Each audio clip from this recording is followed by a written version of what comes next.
Friends factorial हमने पढ़ लिया, धीरे धीरे हम आगे बढ़ रहे हैं परम्यूटेशन एंड कॉम्बिनेशन में। जब फैक्टोरियल हमने पढ़ लिया तो आज हम देखेंगे फॉर्मूला फॉर एनपीआर। एनपीआर हमने पढ़ा था कि एन ऑब्जेक्ट में से आर ऑब्जेक्ट सेलेक्ट करने हैं तो कितनी तरह से कर सकते हैं। हमने क्या पढ़ा था, जब बात की थी बीच में फैक्टोरियल की बात आ गई थी, अदरवाइज हम यही पढ़ रहे थे। तो एक बार वापस चलते हैं, हम पढ़ क्या रहे थे, NPR is equals to n into n minus one n minus two and so on up to n minus r plus one. हमने पढ़ा था एनपीआर ये है, और r जो है वो जीरो उसके इक्वल, उससे बड़ा, या n से छोटा और n के इक्वल हो सकता है। n से ज्यादा नहीं हो सकता, जीरो से छोटा नहीं हो सकता। ठीक है, अब पॉइंट यह है कि क्या हमें हर बार यही फार्मूला लिखना है? ये लिखेंगे तो क्वेश्चन करने में बस फार्मूला ही लिखते रह जाएंगे। तो क्या कर सकते हैं? तो देखिए मैथ्स की ब्यूटी क्या है, जो चीज हमने पढ़ ली वो आगे हमें हेल्प करती है चीजों को इजी बनाने में। हमने क्या पढ़ लिया, हमने फैक्टोरियल पढ़ लिया। तो अगर आप इस एक्सप्रेशन को देखो, n into n minus one n minus two and so on up to n minus r plus one, अगर ये एक्सप्रेशन ऐसे होती n into n minus one n minus two n minus r plus one, देखो factorial में क्या होता जाता है, ये अगली टर्म पिछली वाली से एक कम होती जाती है। n था n माइनस वन आया, इससे एक कम हो गई n माइनस टू आया, तो इसकी अगली टर्म क्या होगी, इससे एक कम हो जाएगी, इससे एक कम टर्म क्या होगी n माइनस r। ठीक है, इससे एक कम टर्म क्या होगी n minus r minus one and so on, 3 into two into one. तो अगर ये इसको मैं ऐसे लिख सकता किसी तरह से, तो ये सीधे सीधे क्या बन गया मेरे पास, फैक्टोरियल है। फैक्टोरियल एन ही तो लिखा हुआ है मैंने। फैक्टोरियल एन को क्या लिखता था, n into n minus one n minus two and so on up to 3 into two into one. अब बीच में कुछ भी आता रहे, मैंने कुछ बीच की टर्म्स भी दिखा दी, नहीं दिखाऊं तो n into n minus one n minus two and so on 3 into two into one. ठीक है, तो मेरे पास ये फैक्टोरियल n बन जाता। इसको बनाने के लिए क्या करना है भाई, इतनी टर्म थी मेरे पास, इतनी टर्म मुझे एक्स्ट्रा चाहिए, तो इतनी टर्म से मल्टीप्लाई करके इतनी ही टर्म से मैं डिवाइड कर देता हूं, काम हो गया मेरा। n minus r n minus r minus one and so on 3 into two into one. ठीक है, बहुत आसान सा डेरिवेशन है, कुछ नहीं है। या तो ऊपर तो मेरे पास सीधे सीधे क्या आ गया, n फैक्टोरियल। नीचे वाले को क्या लिख सकता हूं, देखो नीचे वाले की भी ब्यूटी देखो, n माइनस r है, अगली टर्म क्या है n minus r minus one, इस टर्म से एक कम, ऐसे चलता रहा, इस टर्म से एक कम, इस टर्म से एक कम, तो ये नीचे क्या लिख सकता हूं, नीचे लिख सकता हूं n माइनस r का फैक्टोरियल, n माइनस r। जैसे फैक्टोरियल n है ऐसे ही फैक्टोरियल n माइनस r है। तो अरे वाह, ये तो मजा आ गया मेरे को। npr सीधे सीधे मेरे पास क्या आ गया, factorial n upon factorial n minus r। Important चीज जो ध्यान रखनी है, r जीरो से n के बीच में रहेगा। तो ये मेरे पास npr का फॉर्मूला ट्राई हो गया। अब देखो इंपॉर्टेंट बात क्या है, जब भी मुझे कहा कि मैंने n ऑब्जेक्ट में से r ऑब्जेक्ट सेलेक्ट करने हैं, ये फॉर्मूला भी लगा सकते हो। ठीक है, फंडामेंटल प्रिंसिपल ऑफ काउंटिंग तो लगा ही सकते हो, क्योंकि ये फॉर्मूला अल्टीमेटली कहां से चले थे हम, फंडामेंटल प्रिंसिपल ऑफ काउंटिंग से, उसी से निकल के आया है, उसी का छोटा रूप है ये। ठीक है, तो ये formula, fundamental principle of counting सब एक ही चीज है। कंफ्यूजन स्टूडेंट को क्या रहता है कि जो चैप्टर 7.1 में पढ़ लिया वो अलग था, ये कुछ अलग आ गया, ऐसा कुछ नहीं है। ये आर थोड़ा आर की शेप में बना देता हूं, NP। ठीक है, तो कॉन्सेप्ट को नहीं छोड़ना है, क्या पढ़ के आए थे, ये कहां से आ रहा है, इसको ओरिजिन कहां से है, वो ध्यान रखना है, तभी बात बनेगी इस चैप्टर में। ये फंडामेंटल प्रिंसिपल ऑफ काउंटिंग से निकल के आया, इसमें मैं आपको दिखा देता हूं कि अगर n में से n ऑब्जेक्ट सेलेक्ट करने हैं मुझे, when r is equals to n, जब मुझे n ऑब्जेक्ट में से सारे के सारे सेलेक्ट करने थे तो मैं क्या करता था, पहले प्लेस पे n आ जाएंगे, repetition of course not allowed. पहले प्लेस पे n आएंगे, दूसरे में n माइनस वन, तीसरे पे n minus two, n minus three. ठीक है, तो ये npr उस केस में क्या हो जाएगा, npr इज इक्वल्स टू, ऊपर तो फैक्टोरियल n ही रहेगा, नीचे क्या आएगा, n minus n factorial, n minus n factorial means n factorial upon zero factorial. शुरू में हमने पढ़ा था zero factorial is defined as 1, तो अल्टीमेटली आपके पास क्या आ गया, factorial n, npn, npn is equals to factorial n। तो यानी कि जब हमें n में से n ऑब्जेक्ट सेलेक्ट करने हैं तो कितनी तरह से कर सकते हैं, फैक्टोरियल n तरह से। 3 में से जब 3 सेलेक्ट करने होते थे, रिकॉल करो तो क्या करते थे, आप कहते थे यहाँ 2 आएगा, 3 आ सकते हैं, यहाँ 2 यहाँ 1, तो ये क्या हो गया, 3 into two into one means 3 factorial. तो ऐसे ही जब n में से n करने हैं तो n into n minus one, n minus two and so on up to 3 into 2 into 1 means factorial n। ठीक है, छोटी सी चीज है, बट पॉइंट क्या है, कॉन्सेप्ट को, पिछले कॉन्सेप्ट को ध्यान में रख के चलना है कि हाँ ये ओरिजिनेट कहां से हो रहा है, तो चीजें आसान होती जाएंगी। एनपीआर पे थोड़ी सी बात अभी हम और कर लेते हैं। यहाँ पे मैं आपको थोड़ा सा हिंट देके चलता हूँ परम्यूटेशन का। हमने बात की थी कि एनपीआरपी जो है परम्यूटेशन को डिनोट कर रहा है। Permutation means arrangement.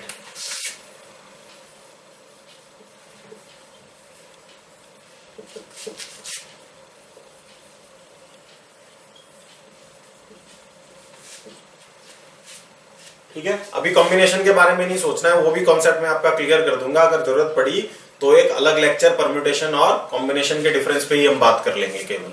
लेकिन अभी आप सिर्फ इतना पढ़ो कि परम्यूटेशन मींस अरेंजमेंट, किन्हीं चीजों को अरेंज करना। यहाँ पे हम क्या कर रहे थे, हमने बोला कि भाई एन में से आर ऑब्जेक्ट लेके उनको अरेंज करना है अलग अलग प्लेसेस पे। एक प्लेसेस पे इतने, दूसरे प्लेस पे इतने आ जाएंगे, तीसरे पे इतने। तो इस केस में क्या था, order is important.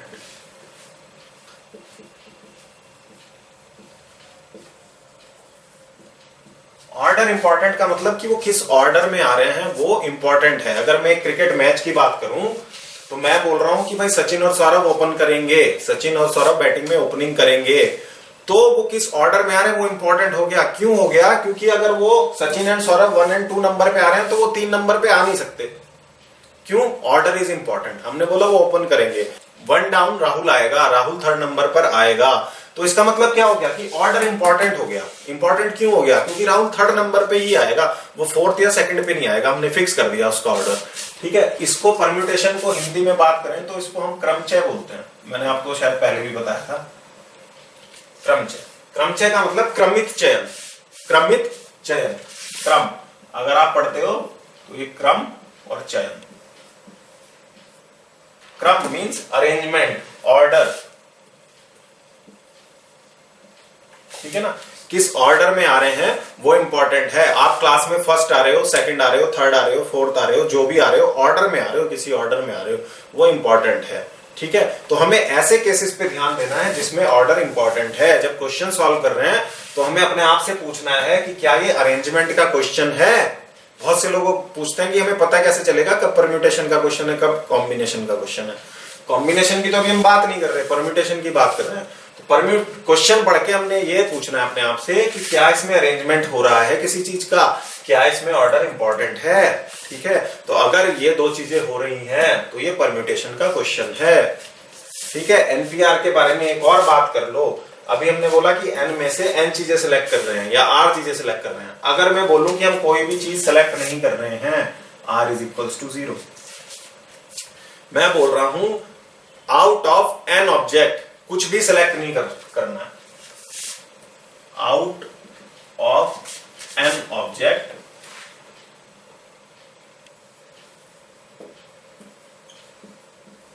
None is to be selected. N object है, उसमें से कोई भी सिलेक्ट नहीं करना है। कितने तरीके हो सकते हैं, सिर्फ सोच के बताओ, फॉर्मूला लगाना ही नहीं है, सोच के बताओ। 3 मार्कर है मेरे पास, ठीक है, इनमें से मुझे कोई भी सिलेक्ट नहीं करना है। कितने तरीके हो सकते हैं, कोई भी सिलेक्ट नहीं करने का सिर्फ एक ही तरीका हो सकता है। क्या तरीका, तीनों को छोड़ दो। कोई भी सिलेक्ट नहीं किया मतलब मैंने तीनों छोड़ दिया। ठीक है, एक चीज यहां से एक और बात ध्यान में रखनी है दिमाग में कि जब आप 3 चीजों में से कोई भी सिलेक्ट नहीं कर रहे हो तो मतलब तीनों को छोड़ रहे हो। 2 चीजें साथ साथ हो रही हैं, 3 चीजों में से 2 को सिलेक्ट कर रहे हो तो मतलब एक को छोड़ भी रहे हो। पैरेलल 2 एक्शन हो रहे हैं। 3 चीजों में से 2 को सिलेक्ट करूं या 3 चीजों में से 1 को छोड़ दूं, एक ही बात है। 3 चीजों में से 3 को सिलेक्ट करूं या 3 चीजों में से 0 को छोड़ दूं, एक ही बात है। तो यहाँ पे क्या हो रहा है, n चीजों में से 0 चीजों को सिलेक्ट कर रहा हूं। तो कितने तरीके हैं मेरे पास, एक ही तरीका है कि मैं सारी को छोड़ रहा हूं। फॉर्मूले में रख के देख लेते हैं हमारे फॉर्मूले से बात बन रही है क्या। क्या होगा अगर मैं n में से कोई भी चीज सेलेक्ट नहीं कर रहा हूं, r 0 हो जाएगा, मींस np0 क्या होगा, n factorial upon n minus 0 factorial, means n factorial upon n factorial, cut गया, मींस 1। तो हमने क्या बात की थी अभी कि जब कोई भी आइटम सेलेक्ट नहीं कर रहे तो उसके कितने तरीके हैं, एक ही तरीका है, मींस सबको छोड़ रहे हो। तो आप डायरेक्ट भी यहां से याद रखना है आपने np0 इज इक्वल्स टू 1। और मैं बार बार बात करता हूं कि जब मैथ्स की बात कर रहे हो, 11 12 या छोटी क्लास की भी बात कर रहे हो, तो ठीक है फॉर्मूला तो याद कर लिया np0 इज इक्वल्स टू 1, लेकिन इसके पीछे लॉजिक क्या है वो याद रखना है। तो np0 इज इक्वल्स टू 1 के पीछे क्या लॉजिक है कि n ऑब्जेक्ट में से कोई भी ऑब्जेक्ट सेलेक्ट नहीं कर रहा हूं, मींस सारे छोड़ रहा हूं, तो उसका एक ही तरीका हो सकता है, इसलिए np0 1 आया। अब फिर से हम जो पीछे पढ़ के आए थे, हमने एक चीज छोड़ दी थी। हमने क्या बात की थी, हमने कहा था कि number of permutation of n objects taken r at a time when repetition is not allowed. ठीक है, केस 1 कहा था, फिर वहां से चलते चलते हम फैक्टोरियल में पहुंच गए, फिर वहां से npr में आ गए। लेकिन इसको तो छोड़ना नहीं है ना, ये भी ध्यान रखना है कि अगर रिपीटिशन अलाउड है तो क्या होगा। ठीक है, रिपीटिशन अलाउड है तब क्या होना है। सपोज मैं बोलता हूं मेरे पास 3 लेटर वर्ड है टी, इसके लेटर्स को कितनी तरह से अरेंज कर सकते हो, इसके कितने परम्यूटेशन बन सकते हैं, taken 3 at a time repetition is allowed. Taken 3 at a time repetition is allowed.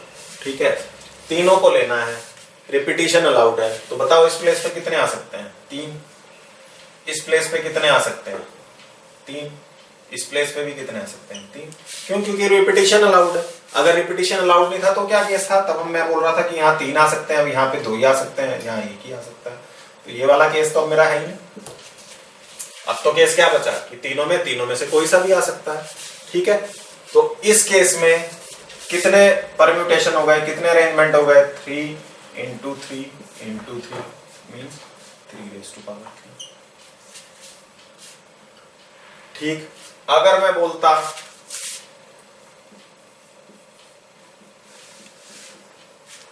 अब मेरे पास ये 4 लेटर का वर्ड है, मैंने बोला कि इसके सारे लेटर यूज करके 3 लेटर के कितने वर्ड्स बन सकते हैं, कितने अरेंजमेंट बन सकते हैं, कितने परम्यूटेशन बन सकते हैं। ये मेरे पास 4 है, ठीक है, और उनसे मुझे 3 लेटर का वर्ड बनाना है। रिपीटिशन अलाउड है, तो यहां क्या हो सकता है, 4 में से कोई सा भी आ सकता है। रिपीटिशन अलाउड है तो यहां भी 4 में से कोई सा भी आ सकता है, तो यहां पे भी 4 में से कोई सा भी आ सकता है। इस प्लेस में जब रिपीटिशन अलाउड है तो क्या हो गया, 4 into 4 into 4 means 4 raised to power 3। ये हो सकता है। यहां मैंने बात की टोटल 4 है, उनमें से 3 को अरेंज करना है, 3 एट ए टाइम लेके कितने बना सकते हो। यहां मैं क्या बात कर रहा हूं, मेरे पास n है, उनमें से एट ए टाइम r लेके कितने बना सकता हूं।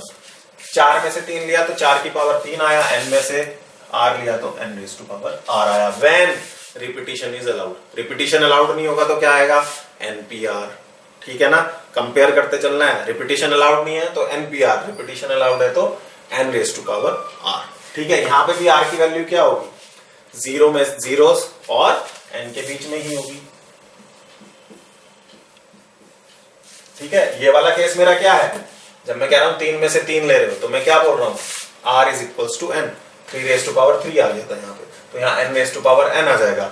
अगर n में से n सिलेक्ट कर रहे हो, n में से कोई भी सिलेक्ट नहीं कर रहे हो, n रेज़ टू पावर 0 हो जाएगा 1। कोई भी सिलेक्ट नहीं करना, जो हमने कॉमन केस किया था np0 वाला कि भाई उसे छोड़ देना है, सबको छोड़ना है, उसे छोड़ने का एक ही तरीका है, n रेज़ टू पावर 0 हो जाएगा, वो इक्वल टू 1 हो जाएगा। ठीक है, तो इतने सारे कंडीशन हो गई हमारे पास में। परम्यूटेशन हो गया, when repetition is allowed, when repetition is not allowed. और क्या केस हुआ परम्यूटेशन में, कि जब n में से n ही ऑब्जेक्ट ले रहे हो या जब n में से r ऑब्जेक्ट ले रहे हो। ठीक है, तो ये चारों केसेस को थोड़ा सा सेग्रीगेट करके समझना है कि हर केस में क्या बात चल रही है। आगे बढ़ते हैं, अगला इंपॉर्टेंट केस लेते हैं। उसको लेने से पहले पीछे के सारे क्लियर कर लोगे तो आगे की लाइफ बहुत इजी हो जाएगी। मैंने पहले भी बोला था, आगे भी बोलता रहूंगा, क्योंकि इस चैप्टर में मुझे बोलना ही बोलना है, मैंने आपको बता ही दिया था। तो बोल क्या रहा हूं मैं कि इस चैप्टर में जब नेक्स्ट स्टेप पे चलो तो पिछले स्टेप सारे क्लियर होने चाहिए, तो आगे की लाइफ बहुत ईजी हो जाएगी। पिछले स्टेप क्लियर किए बिना आगे बढ़ गए, टाइम और एनर्जी दोनों वेस्ट करोगे, आगे का कुछ समझ नहीं आएगा, पीछे का आपको वैसे नहीं आएगा, 0। आप बोलोगे कि चैप्टर डिफिकल्ट है। पीछे का क्लियर करो, आगे बढ़ते हैं। अच्छा, आपको जब पीछे वाली सारी बातें क्लियर हो गई तो मैं अगले इंपॉर्टेंट केस की तरफ ले जाता हूं, permutations when all objects are not distinct object. जब सारे ऑब्जेक्ट अलग अलग नहीं है। इस बात से क्या मतलब हुआ, सिंपल सा एग्जांपल लेता हूं। कि भाई मैं बोल रहा हूं इन 3 मार्कर को लेके कितने अरेंजमेंट बना सकते हो, टेकिंग 2 एट ए टाइम या 3 एट ए टाइम। ठीक है, इन 3 मार्कर में खास बात क्या है, एक रेड है, एक ब्लू है, एक ब्लैक है, मींस तीनों अलग अलग है।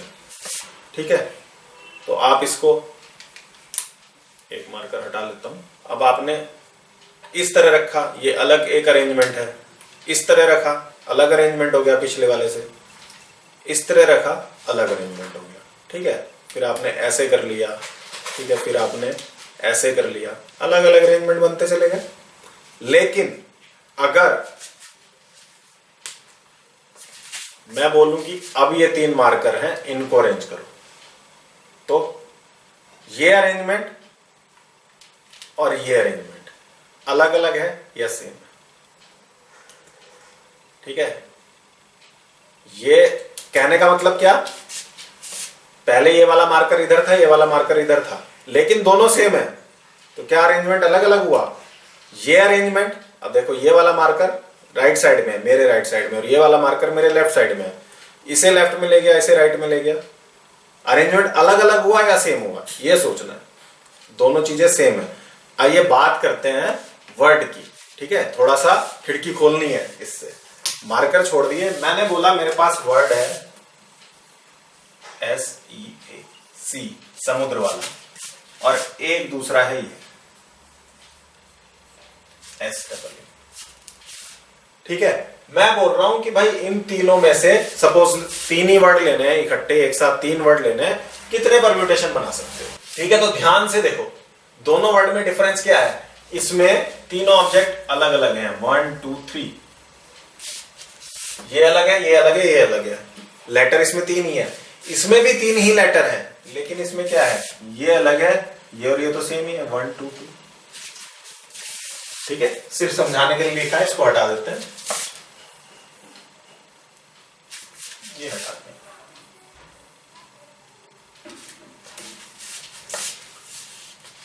तो मैं इसकी बात करता हूं, अभी मैं लिख नहीं रहा हूं, परम्यूटेशन मींस फैक्टोरियल शेप में नहीं लिख रहा हूं, क्या बन सकते हैं, देखो इसका बन सकता है कि आप SEA लिखें, फिर क्या लिख दें, SAE लिख दें, फिर क्या करें, फिर E को इधर ले आए, ESA लिख दें, फिर आप EAS लिख दें, फिर आप क्या करें, फिर आप A को इधर ले आए, AES लिख दें, और ASE लिख दें। यही परम्यूटेशन बन सकते हैं। कितने परम्यूटेशन बने, 1 2 3 4 5 6 बने। ठीक है, ऐसे भी 6 बने, यहां से भी देख लो 6 ही बनते हैं जब रिपीटिशन अलाउड नहीं है। यहां आप 3 लिख सकते हो, यहां 2, यहां 1, तो 3 into 2 into 1 means 6। क्लियर? या और क्या कर सकते हो, NPR से भी निकाल सकते हो, सारे फंडे दिखा दूंगा यहीं पे। NPR, N भी 3 है यहाँ, और R भी क्या है, R भी 3 है। 3P3 फॉर्मूला लगाओ, क्या होगा, factorial 3 upon factorial 3 minus 3 means factorial 3 means 6। ठीक है ना, देखो थ्योरी वही चल रही है। इस एग्जांपल से मैंने आपको कितना ब्यूटीफुली दिखा दिया कि आप अरेंज करके लिख के देख लो तो भी 6 आ रहे हैं, फंडामेंटल प्रिंसिपल ऑफ काउंटिंग से देख लो तो भी 6 आ रहे हैं, जो आपने NPR वाला फॉर्मूला डिराइव किया था उससे देख लो तो भी 6 ही आ रहे हैं। तो एक तरह से हमारा पिछला फंडा रिवाइज हो गया। इसकी बात करो, इसमें क्या हो रहा है, इसमें ऑब्जेक्ट डिस्टिंक्ट नहीं है, इस वाले केस की बात कर रहे हैं, where objects are not distinct. इसमें क्या हो सकता है, इसमें मैंने बोला कि भाई तीनों को लेके अरेंजमेंट बनाओ, तो आपने बोला SEE, फिर आपने बोला ESE, फिर आपने बोला EES। ठीक है, अब और कुछ हो सकता है, आपने बोला पहले ये वाला E इधर था, अब इस वाले को मैं इधर ले आता हूं। ठीक है, ले आओ ESE। ऊपर वाले में आपने कहा ये वाला E इधर ले आओ, ये वाला E इधर ले आओ, तभी भी ये SEE बना। और क्या हो सकता है, अब आपने बोला कि ये EES है, ये वाला E इधर ले आओ, ये वाला E इधर ले आओ, EES। ठीक है सर, ऐसे कर लिया, क्या हुआ, कितने परम्यूटेशन बने? क्या मैं बोलूंगा कि 6 अरेंजमेंट बने? नहीं बने ना। क्यों नहीं बने? कि भाई ये और ये तो सेम ही है। जब मैं कह रहा हूं ऑब्जेक्ट डिस्टिंक्ट ही नहीं है तो फिर मैं कैसे कह दूं ये और ये अलग अलग है, ये और ये तो एक ही अरेंजमेंट है। ठीक है, मैं 2 एप्पल लेके आया, क्या ऑर्डर इंपॉर्टेंट है कि मैं पहले ये वाला एप्पल खा लूं या पहले ये वाला एप्पल खा लूं? एप्पल तो सेम ही है ना। एप्पल और मैंगो लेके आया, अलग अलग चीजें हैं, तब ऑर्डर इंपॉर्टेंट है कि पहले मैंगो खाऊं या एप्पल खाऊं। 2 एप्पल है या 2 मैंगो है या 2 बनाना है, पहले एक बनाना खाऊं या दूसरा खाऊं, उसमें कोई डिस्टिंग्विश तो नहीं हो पा रहा, इसमें भी डिस्टिंग्विश नहीं हो पा रहा। तो अल्टीमेटली डिफरेंट चीजें, हमने पढ़ा है डिफरेंट अरेंजमेंट, तो डिफरेंट अरेंजमेंट तो हमें कितने दिख रहे हैं? ये और ये। अब इसकी बात करें तो ये इसके सेम हो गया, ये नहीं ले सकते। इसकी बात करें तो इससे मैच कर रहा है, ये भी नहीं ले सकते। इसकी बात करें तो इससे मैच कर रहा है, ये भी नहीं ले सकते। तो अल्टीमेटली कितने परम्यूटेशन आए हमारे पास? तो 3 ही है। क्या हुआ भाई, इस केस में 6 आ रहे थे, इस केस में 3 ही क्यों आए? और अगर आए तो हमें पता कैसे चलेगा कि 3 ही आने? देखो हुआ क्या, बेसिकली ये जो 2 ऑब्जेक्ट हैं, बड़े ध्यान से समझना, 3 ऑब्जेक्ट मिलके कितने अरेंजमेंट बनाते हैं? फैक्टोरियल 3। ठीक है, यहां पे आपने देखा 2 ऑब्जेक्ट मिलके कितने परम्यूटेशन बना सकते हैं? 2। 5 ऑब्जेक्ट मिलके कितने परम्यूटेशन बना सकते हैं? फैक्टोरियल 5। ऑफ कोर्स जब उनमें से कोई भी रिपीट नहीं हो रहा है। इस केस में चक्कर क्या हुआ? इस केस में चक्कर ये हुआ कि फैक्टोरियल 3 तो बन रहे थे लेकिन क्योंकि 2 ऑब्जेक्ट सेम थे, 2 ऑब्जेक्ट सेम थे, तो इन सेम ऑब्जेक्ट से ये 2 परम्यूटेशन आने थे, फैक्टोरियल 2 परम्यूटेशन आने थे, जो नहीं आए। क्यों नहीं आए? क्योंकि डिस्टिंग्विश नहीं हो पाया। तो अल्टीमेटली क्या हुआ, ये फैक्टोरियल 2 से डिवाइड हो गया। माइनस नहीं करोगे, फंडामेंटल प्रिंसिपल ऑफ काउंटिंग में क्या करते हो? मल्टीप्लाई करते हो ना। ठीक है, ऐड तो नहीं करते। अगर ऐड कर रहे होते तो यहां माइनस करते। जब मल्टीप्लाई कर रहे हो तो जितने परम्यूटेशन नहीं बने उतने से डिवाइड करना पड़ेगा। ठीक है, तो क्या हुआ, इन 2 के इकट्ठे एक जैसा हो जाने की वजह से फैक्टोरियल 2 परम्यूटेशन नहीं बने। तो टोटल परम्यूटेशन जो तीनों अगर अलग अलग होते, जैसे ये तीनों यहां अलग है, फैक्टोरियल 3 आया, जितने टोटल परम्यूटेशन बनते अगर तीनों ऑब्जेक्ट डिस्टिंक्ट होते, उसको किससे डिवाइड कर दिया? उतने फैक्टोरियल से जितने की ऑब्जेक्ट सेम है। ठीक है, 2 ऑब्जेक्ट सेम है, फैक्टोरियल 2 से डिवाइड किया, देखो क्या आया यहां पे, 3 into 2 फैक्टोरियल अपॉन 2 फैक्टोरियल, ये कैंसिल आउट हो गया। ठीक है, तो यहां से क्या बात समझ में आई? छोटा एग्जांपल मैं इसलिए ले रहा हूं कि आप एप्रिशिएट कर पाओ, देख पाओ कि हो क्या रहा है। ठीक है, तो यहां पे बात ये समझ आई कि जब सारे ऑब्जेक्ट डिस्टिंक्ट नहीं है तो पहले क्या करो, उतने परम्यूटेशन बना लो जितने की तब होते जब सारे ऑब्जेक्ट डिस्टिंक्ट रहे होते। फिर डिवाइड किससे कर दो? उतने परम्यूटेशन से जितने की ऑब्जेक्ट रिपीट होने की वजह से बन रहे हैं। तो ये क्या हुई? बेसिक बात। मैं इसमें आपको एक 4 वाला एग्जांपल देता हूं। सपोज आपके पास कोई वर्ड है टूल। ठीक है, तो इसके कितने परम्यूटेशन बन सकते हैं? 4 लेटर को एक बार में लेने पर 1 2 3 4, 4 into 3 into 2 into 1 means factorial 4। ये क्या निकाला? अगर ये चारों डिस्टिंक्ट होते तो फैक्टोरियल 4 बन जाते, लेकिन क्या देखा? 2 ऑब्जेक्ट सेम है। 2 ऑब्जेक्ट सेम है तो कितने से डिवाइड कर दो? इन 2 ऑब्जेक्ट की वजह से जितने परम्यूटेशन बनने थे। तो टूल को कितनी तरह से रीअरेंज कर सकते हो? 4 into 3 into 2 factorial upon 2 factorial means 12 तरह से अरेंज कर सकते हो। यही अगर होता आपका ऐसे लिखा होता से TOUL, आई डोंट नो ऐसा कोई वर्ड है या नहीं, बट अगर ये ऐसे लिखा होता तो क्या होता? तो फैक्टोरियल 4 ही होता, क्योंकि ये तो सब अलग अलग है ना, सेम तो है ही नहीं। तो उस केस में क्या होता? 24 बन जाते। 2 ऑब्जेक्ट सेम होने से आधा हो गया, 12 रह गया। अगर ये तीनों ही सेम होते, ऐसे होता TOOO, ऐसा कोई वर्ड नहीं है, समझाने के लिए बता रहा हूं, तो क्या होता? फैक्टोरियल 4। कितने सेम है? 3। फैक्टोरियल 3 से डिवाइड कर देते तो क्या आता? केवल 4 ही आता। ठीक है, ये चीज समझने की है। ये पर्टिकुलर केसेस की बात हो गई। जनरल केस में बात करें तो क्या लिखेंगे? जनरल केस बोल रहा है, इसको हम एज अ थ्योरम ले लेंगे, the number of permutations, the number of arrangements, the number of ways in arranging n object where p objects, n object को अरेंज करना है, where p objects are of same kind and rest all are different. जब हमने 4 में से 2 same kind के थे तो क्या किया था, फैक्टोरियल 4 अपॉन फैक्टोरियल 2। जब 4 में से 3 सेम काइंड के थे तो क्या किया था, फैक्टोरियल 4 अपॉन फैक्टोरियल 3। जब n में से p सेम काइंड के हैं तो हम क्या करेंगे, factorial n upon factorial p। As simple as that. Particular case को जनरलाइज कर दिया। तो जहां भी आपको दिखे कि out of n object p object same है, बाकी सब डिफरेंट है, तो number of permutation, number of arrangement कितने होंगे, factorial l upon factorial p।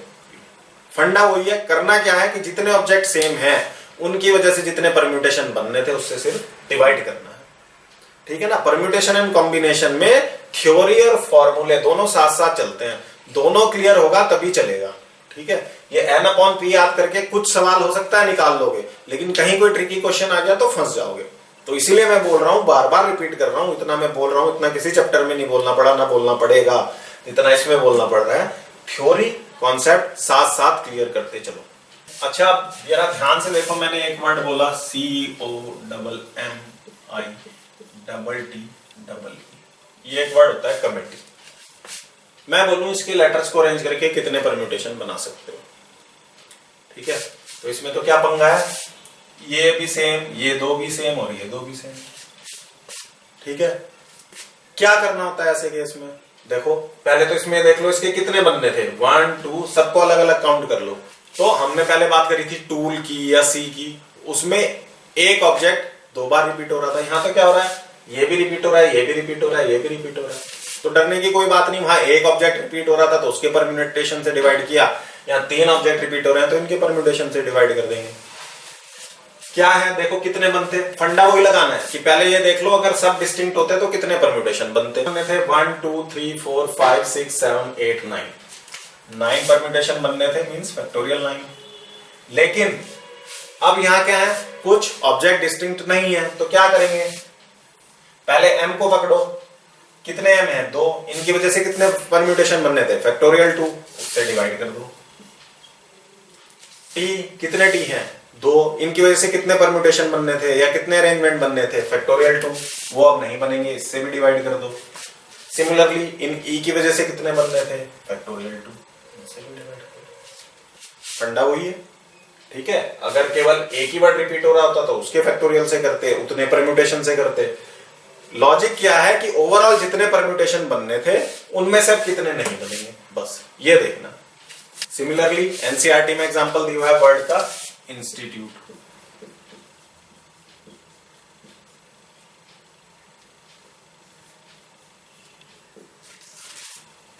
इसका क्या करना है, ज्यादा डिटेल में हमें जाना नहीं है, हमें तो ये देखना है ओवरऑल कितने बनते हैं, 1 2 3 4 5 6 7 8 9, फैक्टोरियल 9 बनते, लेकिन कितने नहीं बनेंगे, कौन कौन सेम है, आई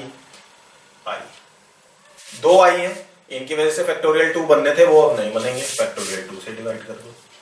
फिर और भी कुछ रिपीट हो रहा है क्या, देखो टी रिपीट हो रहा है और 3 बार आ रहा है, तो 3 बार आ रहा है टी, 3 टी है, इनकी वजह से कितने परम्यूटेशन बनने थे, फैक्टोरियल 3, अब नहीं बनेंगे तो फैक्टोरियल 3 से डिवाइड कर दो।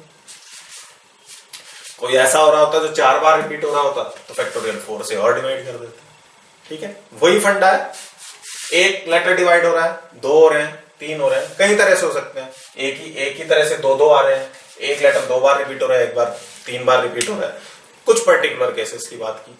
इसको जनरलाइज करें तो क्या होगा, देखते हैं होगा कि भाई the number of permutation of n objects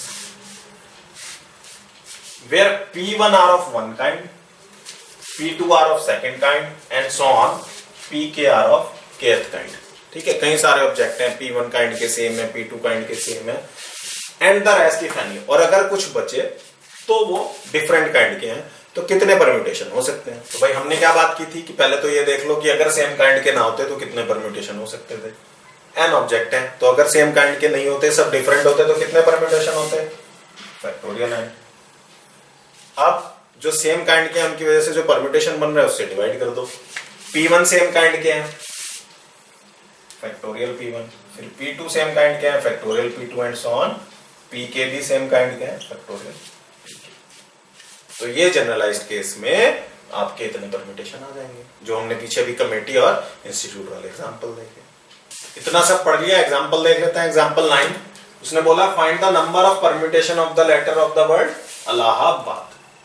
ठीक है, तो टोटल परम्यूटेशन कितने हो सकते हैं? टोटल लेटर्स कितने हैं? Total letters 1 2 3 4 5 6 7 8 9। ठीक है, अब देखो सेम कौन कौन से हैं। ए 4 है, टोटल ए 4। उसके बाद एल, टोटल एल 2। और कोई रिपीट हो रहा है? ए हो गया, एल हो गया, और कोई रिपीट नहीं हो रहा। तो नंबर ऑफ परम्यूटेशन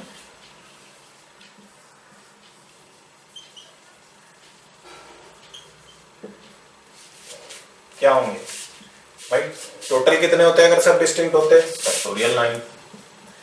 और जो सेम है उनकी वजह से जो परम्यूटेशन आ रहा है उससे डिवाइड कर दो।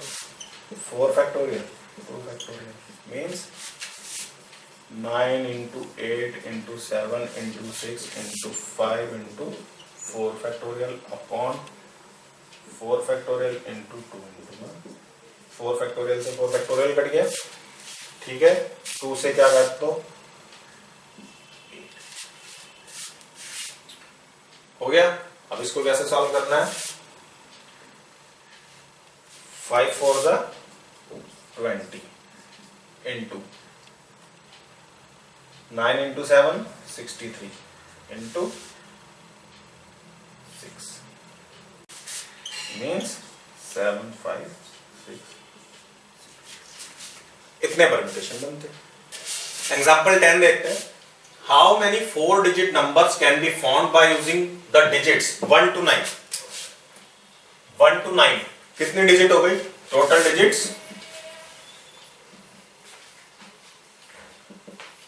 9। 1 2 3 4 5 6 7 8 9। कितने डिजिट का नंबर बनाना है? 4 डिजिट का नंबर बनाना है।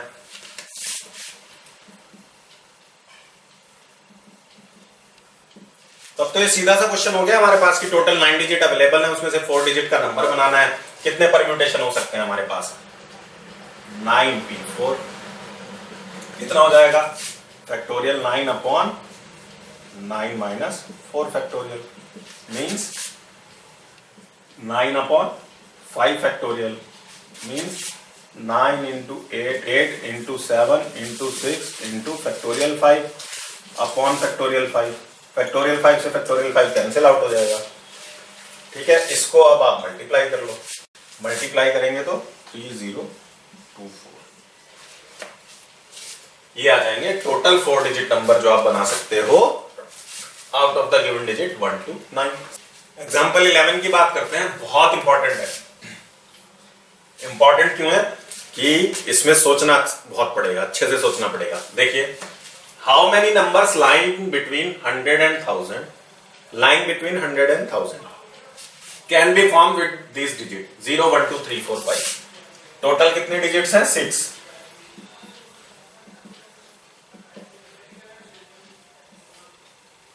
If the repetition of digit is not allowed। ठीक है, हमें क्या पता है? टोटल डिजिट 6 है। नंबर लाइन बिटवीन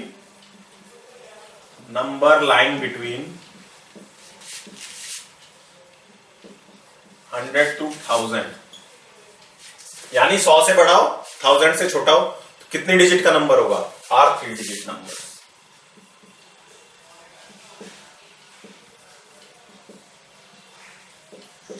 भाई 100 से 1000 के बीच में जितने भी नंबर होंगे 3 डिजिट के नंबर होंगे। तो हमारा क्वेश्चन क्या बन गया कि 6 डिजिट में से 3 डिजिट के कितने नंबर बना सकते हो?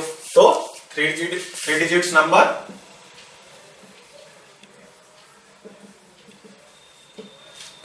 6p3 6p3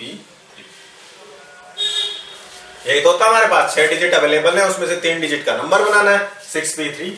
तो ये आंसर आ गया क्या? ये आंसर उस स्टूडेंट के लिए आ गया जिसने कॉन्सेप्ट ठीक से नहीं पढ़ा है, जिसने सोचा नहीं। जो सोचेगा उसके लिए ये आंसर नहीं है।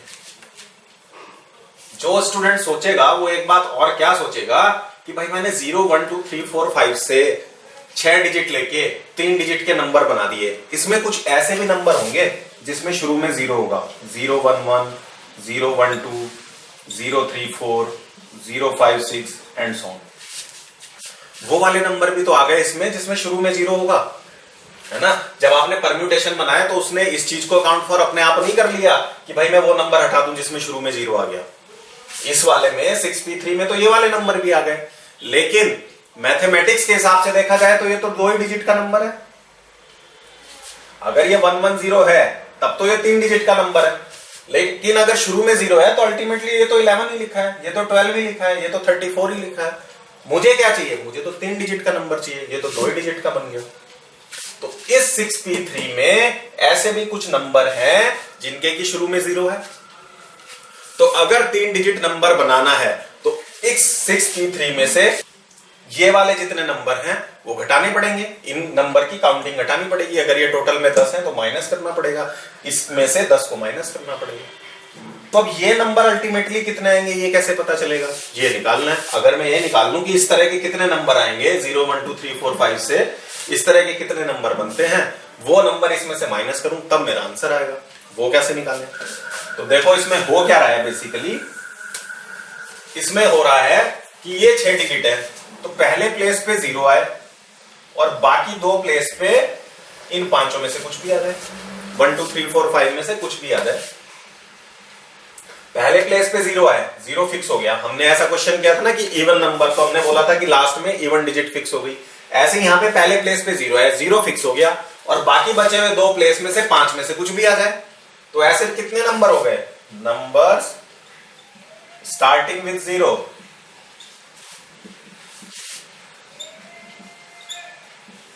नंबर स्टार्टिंग विद 0 कितने हुए, 6 डिजिट में से 1 डिजिट मैंने फिक्स कर दी, रिमेनिंग 5 डिजिट में से 2 डिजिट आ गए।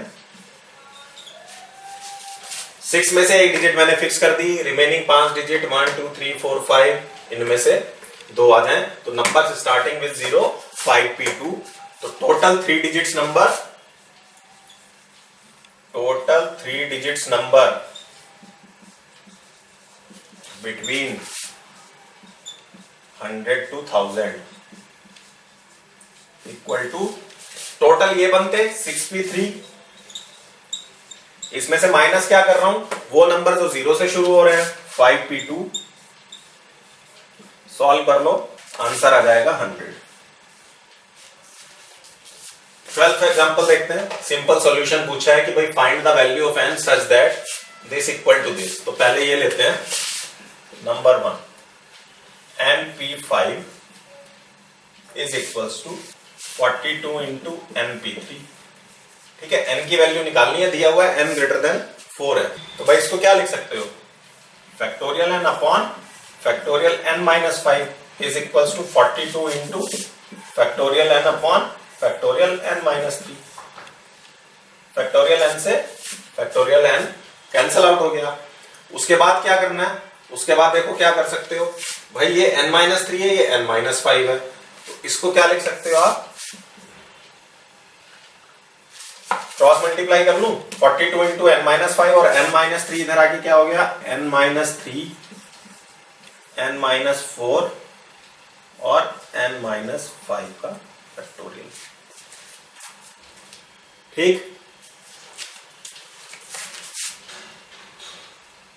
Is equals to 42 into factorial n minus 5। क्या किया मैंने, फैक्टोरियल n माइनस 5 को इधर ले गया, n माइनस 3 को इधर लाया और खोल लिया। क्यों खोला, क्योंकि फैक्टोरियल्स मुझे हटाना है। तो ये n माइनस 5 से फैक्टोरियल n माइनस 5 कट गया।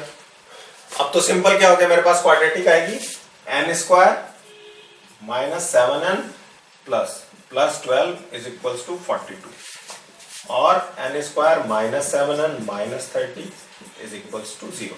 क्वाड्रेटिक सॉल्व करनी है। 30 के ऐसे कि आपके पास 7 है, क्या हो सकते हैं, 10 और 3 हो गए, n square minus 10n plus 3n minus 30 is equals to 0।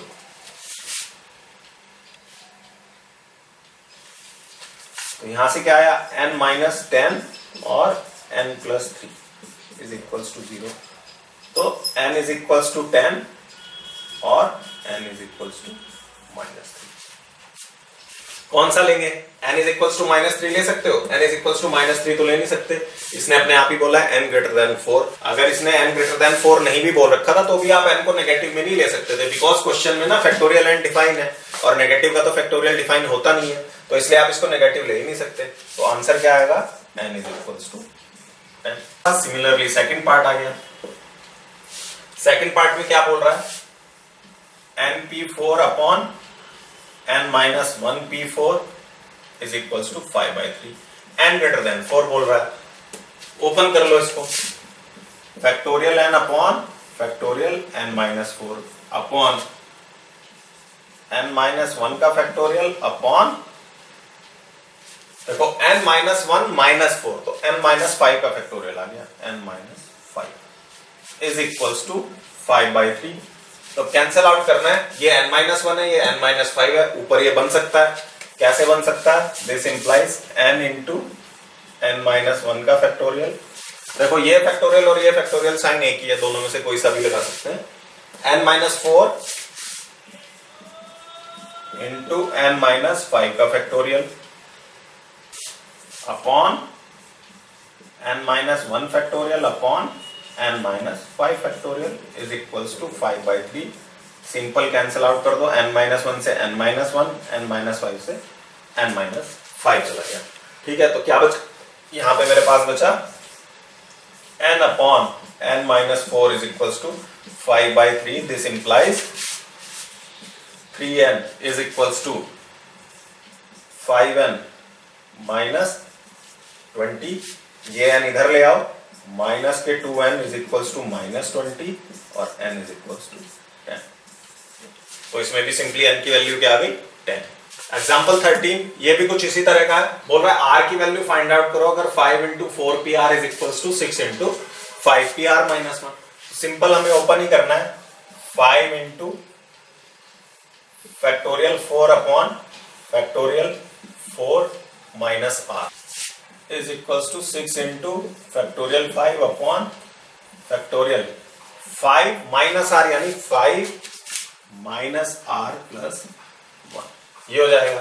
ठीक है, अब कैसे सॉल्व करना है आगे? देखो यहाँ ध्यान से देखो, यहाँ आपको ऊपर फैक्टोरियल 5 दिख रहा होगा। कैसे दिख रहा है? 5 इंटू फैक्टोरियल 4। 5 इंटू फैक्टोरियल 4 क्या हुआ? 5 फैक्टोरियल। यहां फैक्टोरियल 4 माइनस r है। ठीक है, तो इसको मैं रहने देता हूं फैक्टोरियल 4 माइनस r। ठीक है, और ये क्या हो गया? 6 इंटू 5 फैक्टोरियल अपॉन, आप कोई सा भी फैक्टोरियल का साइन ले सकते हो। मैं क्वेश्चन में इसलिए दिखा रहा हूं कि इससे भी चल सकता है काम, इससे भी चल सकता है, जो आपको यूज करने में इजी हो वो ले सकते हो। ठीक है, यूजुअल नोटेशन ये लेके चलनी है हमने। अब यहां पे देखो, यहां पे क्या लिखा हुआ है? 5 माइनस r प्लस 1। इसको अगर बाहर निकालूं तो 5 माइनस r प्लस 1, उसके बाद एक कम हो जाता है 5 माइनस r, उसके बाद एक और कम हो जाएगा 5 माइनस r माइनस 1। ठीक है, ये क्यों कर रहा हूं अभी समझ में आ जाएगा। फैक्टोरियल 5 से तो फैक्टोरियल 5 कट गया। अब एक स्टेप आपको और दिखा देता हूं, 4 माइनस r का factorial is equals to 6 upon 5 minus r plus 1 क्या हो गया? 6 माइनस r। ये 5 माइनस r है ये, और ये क्या आ गया? ये आ गया 5 माइनस r माइनस 1 यानी 4 माइनस r का फैक्टोरियल। इससे फायदा क्या हुआ? इससे फायदा ये हुआ, ये दोनों कैंसिल आउट हो गए अपने आप में। तो अब आपके पास अल्टीमेटली कहानी क्या बची? 6 minus r 5 minus r is equals to 6। यहां से क्या हुआ? r स्क्वायर माइनस 11r और 6 5 30, ये 6 इधर आके माइनस का हो जाएगा प्लस 24 इज इक्वल्स टू 0। ठीक है, अब 24 के आपको ऐसे करने हैं फैक्टर कि 11 है तो क्या आएंगे? 8 और 3, तो r square minus 8r minus 3r plus 24 is equals to 0। तो यहां पे लिख देता हूं, यहां से क्या आएगा? r माइनस 8 और r minus 3 is equals to 0। तो r इज इक्वल्स टू 8 और r इज इक्वल्स टू 3। ये आपका आंसर आ जाएगा। एग्जाम्पल 14 की बात करते हैं। बहुत अच्छा एग्जाम्पल है, बहुत इंपॉर्टेंट है, एकदम अलग तरह का है। Find the number of different 8 letters arrangement. देखो अरेंजमेंट की बात कर रहे हैं, मतलब परम्यूटेशन का क्वेश्चन है। अब थोड़ा थोड़ा दिमाग इस तरफ भी डाइवर्ट करना शुरू करो कि क्वेश्चन पढ़ के ये समझना है कि परम्यूटेशन लगेगा या कॉम्बिनेशन लगेगा या दोनों लगेंगे। कॉम्बिनेशन तो अभी तक हमने पढ़ा नहीं, तो नेचुरली कॉम्बिनेशन नहीं लगेगा, लेकिन थोड़ा थोड़ा वर्ड आइडेंटिफाई करते चलते हैं। जहां पे भी आ गया अरेंजमेंट्स, कितने अरेंजमेंट्स हो सकते हैं, number of ways of arranging, वहां पे अरेंजमेंट जहां पे भी वर्ड आ गया वहां परम्यूटेशन का क्वेश्चन बन जाता है सीधे सीधे। ठीक है, that can be made from the letters of the word daughter. ठीक है, आपको एक लेटर दिया हुआ है, 8 लेटर का वर्ड दिया हुआ है डॉटर, तो इससे कितने डिफरेंट अरेंजमेंट कर सकते हो, कितने डिफरेंट वर्ड बना सकते हो। कंडीशन दे दी, पहली कंडीशन ऑल वॉवल्स अगर टुगेदर। ठीक है, तो देखो कैसे करना है। वॉवल्स कौन कौन से हैं इसमें, वॉवल्स इन वर्ड BAUGHTER, वॉवल कौन कौन से हैं इनमें, A U, ये वॉवल्स है। वॉवल्स AEIOU वॉवल्स होते हैं, उसमें से 3 वॉवल्स हैं। रिमेनिंग वर्ड कौन से हैं,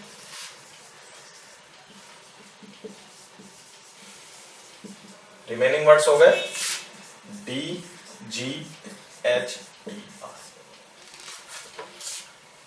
ठीक है, तो वो बोल रहा है कि इस डॉटर वर्ड से कितने डिफरेंट अरेंजमेंट बना सकते हो, कितने डिफरेंट वर्ड बना सकते हो, सो दैट वॉवल हमेशा साथ में रहे। ठीक है, तो हम एक बात एज्यूम करते हैं कि हमने इनको बॉक्स में बंद कर दिया, इनको एक साथ ही रहना है तो इनको एक बॉक्स में बंद कर दिया। बॉक्स में बंद हो गया तो क्या हो गया, ये हमारे पास एक word, 2 word, 1 letter, 2 letter, 3 letter, 4 letter, 5 letter और छठा लेटर ये AUE। इसको एक सिंगल लेटर मान लो, ये है नहीं लेटर, वर्ड बन रहा है 3 लेटर का वर्ड, बट इसको एक लेटर मान लो क्योंकि वो बोल रहे हैं इन तीनों को एक साथ ही रहना है, तो हम मान रहे हैं कि ये इस प्लेस पे रहेगा। एक बॉक्स में बंद हो गया, अपने आप में सिंगल एंटिटी बन गया ये। तो अब हमारा क्वेश्चन रिमेनिंग है, हमारा क्वेश्चन सिंपली क्या बन गया, कितने लेटर्स हैं 1 2 3 4 5 6, कि भाई 6 लेटर्स को कितने वेज में अरेंज कर सकते हो, 6 लेटर को कितने डिफरेंट वेज में अरेंज कर सकते हो। ये यहाँ पे दिया नहीं गया कि रिपीट करना है कि नहीं, तो जब क्वेश्चन में नहीं दिया है कि रिपीट करना है या नहीं करना है, तो आपने बाय डिफॉल्ट मानना है कि रिपीट नहीं करना है। तो these 6 letters can be arranged in, कितने वेज में अरेंज हो जाते हैं, जब हमने शुरू में ही पढ़ा था 6 लेटर हैं, उनमें से किसी को भी रिपीट नहीं करना है, तो कितने वेज में अरेंज हो जाएंगे, fundamental principle of counting, factorial 6 ways में, इन फैक्टोरियल 6 वेज। ठीक है, तो ये हमारा आंसर आ गया क्या, ये आंसर नहीं आया। यहीं पे दिमाग लगाना है, दिमाग लगाने का गेम यहीं पे है। ये आंसर कब आता कि जब ये वाकई में एक लेटर होता। अभी क्या है, 3 लेटर को हमने क्लब किया हुआ है। ठीक है, आपने कैसे क्लब किया हुआ है, AUE बना के। मैं इसको ऐसे भी तो क्लब कर सकता था, AUA बना के, EUA बनाकर, या फिर UAE बनाकर भी मैं इसको क्लब कर सकता था, या फिर मैं इसको EAU बनाकर भी क्लब कर सकता था। कहने का मतलब कि ये 3 लेटर्स अपने आप में एक एंटिटी तो हैं, पर ये आपस में कितनी तरह से अरेंज हो सकते हैं, उस तरह भी तो मल्टीप्लाई करना है। तो ये 3 लेटर आपस में कितनी तरह अरेंज हो सकते हैं, AUE can be arranged in, भाई 3 लेटर है, 6 लेटर थे फैक्टोरियल 6 वे में अरेंज हुए, 3 लेटर है तो फैक्टोरियल 3 वेज में अरेंज होंगे। कहने का मतलब यह है कि इसको आपने एक तो माना, लेकिन ये आपस में घूम के कहीं भी जा सकते हैं, उस पर तो कोई रेस्ट्रिक्शन नहीं है ना। तो ये आपस में फैक्टोरियल 3 तरह से अरेंज हो सकते हैं, और इसके साथ मिलकर फैक्टोरियल 6 तरह से अरेंज हो सकते हैं। तो टोटल अरेंजमेंट कितने हो गए, total arrangements factorial 6 into factorial 3 equal to 4320, इतने में। ठीक है, बहुत अच्छा क्वेश्चन है, बहुत सोचने वाला क्वेश्चन है। कंडीशन दी हुई थी सारे वॉवल्स को एक साथ रखना है, वॉवल्स को हमने एक बॉक्स में बंद रख दिया। पहले केस में उसको एक सिंगल लेटर माना, परम्यूटेशन निकाल लिए कि 6 लेटर से कितने परम्यूटेशन हो सकते हैं। फिर ये भी देखना है कि ये जिनको एक सिंगल बॉक्स में माना ये आपस में कितनी तरह रेंज हो सकते हैं। ये फैक्टोरियल 3 तरह से रेंज हो सकते हैं। तो again fundamental principle of counting ही लगा और 4320 बेस आंसर। सेकंड पार्ट बोल रहा है कि भाई all vowels do not occur together. पहले सारे वॉवल एक साथ आने थे, अब सारे वॉवल एक साथ नहीं आने। तो देखो इसमें क्या कर सकता हूं, सीधी सी बात है। पहले मैं देख लेता हूं कि इससे टोटल अरेंजमेंट कितने बन सकते हैं, डॉटर वर्ड से कितने अरेंजमेंट बन सकते हैं। टोटल अरेंजमेंट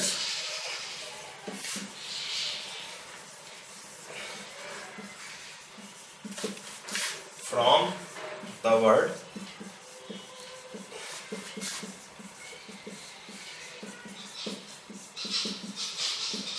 कितने हो जाएंगे भाई। देखो कोई कंडीशन नहीं लगानी है, सिर्फ मैं टोटल अरेंजमेंट की बात कर रहा हूं। इसमें टोटल 1 2 3 4 5 6 7 8 लेटर्स हैं, तो फैक्टोरियल 8 वर्ड्स में इनको अरेंज कर सकते हो, यानी फैक्टोरियल 8 वर्ड बन सकते हैं इन लेटर्स को मिला के। जब कोई कंडीशन नहीं है कि सारे वोवल इकट्ठे हैं या ना है, कुछ नहीं हो, कोई कंडीशन ना हो, तो फैक्टोरियल 8 वर्ड बना सकते हो आप। ठीक है, अब ये फैक्टोरियल 8 वर्ड क्या है, इनमें वो वर्ड भी है जिनमें वोवल साथ में है और वो वर्ड भी है जिनमें वोवल साथ में नहीं है। हमें चाहिए क्या, जिनमें वोवल साथ में नहीं है। हमने क्या निकाल लिया, ऐसे वर्ड जिनमें वोवल साथ में हो या ना हो, वो निकाल लिए। ये क्या निकला हुआ है, ऐसे वर्ड जिनमें वोवल साथ में हो। ये क्या है, ऐसे वर्ड जिनमें वोवल साथ में हो या ना हो। ठीक है, तो ये टोटल वर्ड है माइनस ऐसे वर्ड जिसमें वोवल साथ में हो, क्या आ जाएगा, ऑल वर्ड्स जिसमें वोवल साथ में नहीं है। तो all the words in which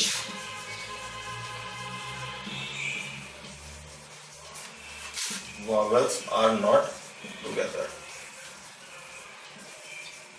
क्या हो जाएंगे, factorial 8 minus factorial 6 into factorial 3, जो हमने यहां निकाला था 4320 निकाला था ना, फैक्टोरियल 6 इंटू फैक्टोरियल 3। इसको जब आप सॉल्व करोगे, सॉल्व करके देख लेना, आंसर आएगा 36,000।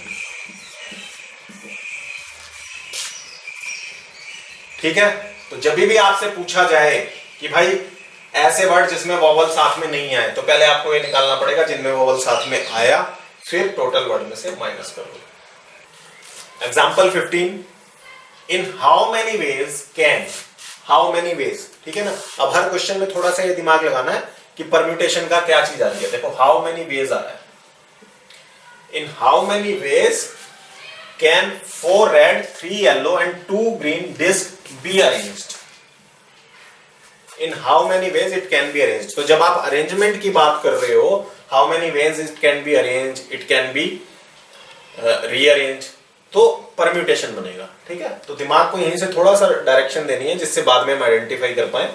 जब कॉम्बिनेशन के भी क्वेश्चन आ जाएंगे तो फिर मिक्स होगा, तो मैं आइडेंटिफाई करना पड़ेगा कौन परम्यूटेशन है कौन कॉम्बिनेशन है। तो ये अरेंजमेंट की बात कर रहा है, that means arrangement means permutation. In a row if the disc of same colour are indistinguishable, मतलब जो डिस्क सेम कलर की हैं उनको आप अलग अलग डिफरेंशिएट नहीं कर सकते। तो इस चीज का ऐसा कुछ हमने कॉन्सेप्ट पढ़ा है, ध्यान करो, हमने कुछ बात की थी, टूल, रूफ,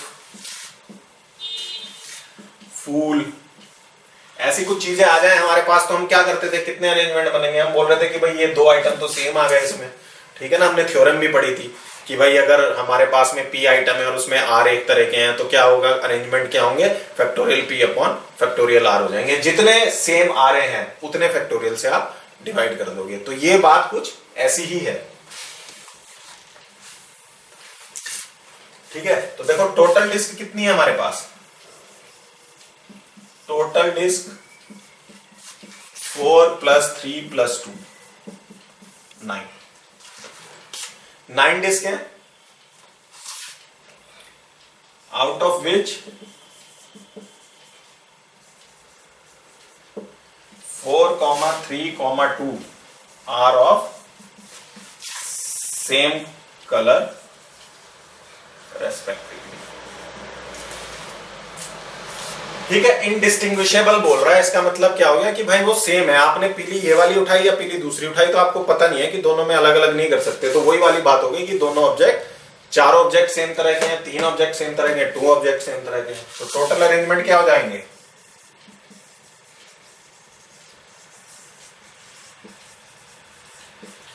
टोटल अरेंजमेंट कितने हो जाएंगे भाई? देखो अगर ये सारे अलग अलग होते तो क्या अरेंजमेंट होते हैं? फैक्टोरियल 9। लेकिन अब जितने सेम तरह के हैं उतने से डिवाइड कर दो। कितने सेम तरह के हैं? Factorial 4, factorial 3, factorial 2। इसको सॉल्व कर लो। सॉल्व करने के बाद आंसर आएगा 1260। तो 1260 सिंपल सा एग्जांपल है जो हमने थ्योरम पढ़ी थी उसके बेस पे है, जिससे कि हमें ये रिकॉल हो जाए कि हाँ ऐसा भी कुछ हमने पढ़ा था कि जब ऑब्जेक्ट सेम काइंड के हों। एग्जांपल 16 अगेन बहुत अच्छा क्वेश्चन है, वेरी इंपॉर्टेंट। अब तक हमने जितने कॉन्सेप्ट पढ़े हैं सबको खोल देगा ये क्वेश्चन, ठीक है। पीछे के हमने क्वेश्चन किए हुए हैं, कॉन्सेप्ट हमारे साथ हैं। क्वेश्चन देखते हैं। Find the number of arrangements of the letter of the word independence. Total कितने लेटर हैं? 1 2 3 4 5 6 7 8 9 10 11 12। टोटल 12 लेटर्स, ठीक है। 12 लेटर्स हैं, लेकिन इसमें एक चीज खास क्या दिख रही है कि कुछ लेटर्स सेम भी हैं। तो हमारा वही वाला फंडा लगेगा कि जो सेम है उसके परम्यूटेशन से डिवाइड करना पड़ेगा। देखो कौन कौन से सेम है। एन देख लेते हैं। एन कितनी बार आ रहा है? 1 2 3 3 टाइम्स। और क्या रिपीट हो रहा है? ई रिपीट हो रहा है। कितनी बार की आ रहा है? 1 2 3 4 4 टाइम्स। और क्या रिपीट हो रहा है? डी रिपीट हो रहा है। डी कितनी बार हो रहा है? 2 बार। डी आ रहा है 2 टाइम्स। तो अरेंजमेंट निकालना तो सिंपल ही है। टोटल अरेंजमेंट्स कितने हो गए? टोटल अरेंजमेंट्स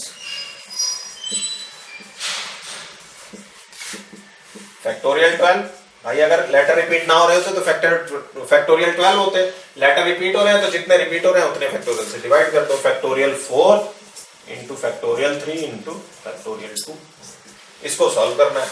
सॉल्व आप अपने आप कर लो। इसको सॉल्व करोगे तो आंसर आएगा 1663200।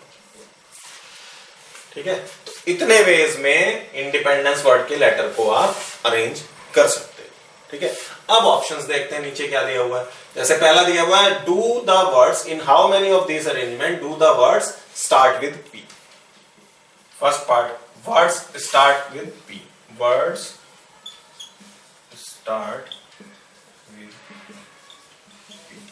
तो भाई जब वर्ड पी से स्टार्ट होगा, ठीक है, 12 लेटर्स हैं टोटल, तो पी पहले प्लेस पे फिक्स हो गया। रिमेनिंग जो आपके 11 प्लेस हैं उस पे बाकी लेटर आ जाएंगे। पी तो एक ही बार आ रहा है, पी यहाँ पे फिक्स हो गया, एक ही तरह से फिक्स हो गया। तो रिमेनिंग कितने बचे? फैक्टोरियल 11। इनको अरेंज करना है। लेकिन डिवाइड में क्या हो जाएगा? डिवाइड में वो हो जाएगा जो रिपीट हो रहे हैं। रिपीट कौन कौन से हो रहे हैं? Factorial 4, factorial 3, factorial 2।